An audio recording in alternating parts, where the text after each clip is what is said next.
786 থেকে 6 বাদ দিলে কত থাকে? এই প্রশ্নের উত্তর আজকে যে দিতে পারবে তাকে আজকে দেওয়া হবে 25,000 টাকা। আপনি পারবেন? হ ভাইয়া পারমু। আপনার নাম কি? সোনালি। তো সোনালি, আপনার কাছে আমার প্রশ্ন, 786 থেকে 6 বাদ দিলে কত থাকে? সঠিক উত্তর দিতে পারলে কিন্তু এই যে 25,000 টাকা হয়ে যাবে আপনার। বুঝতে পেরেছেন? টিয়া ডি আমারে দিবেন? হ্যাঁ, সবগুলো আপনারে দিব। সব টিয়া দিবেন? সব টিটিয়া দিব আপনাকে।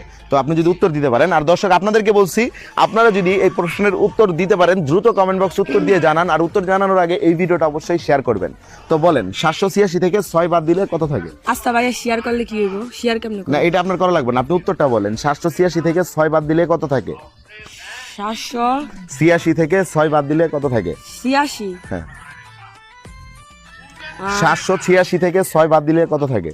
780 টাকা থাকে। হ্যাঁ, 780 টাকা থাকে। শিওর আপনি? হ্যাঁ, আমি পুরাই শিওর। মানে কি, আমি পুরাই মানে হ। আচ্ছা, 780 আপনার উত্তরটা ভুল হয়েছে।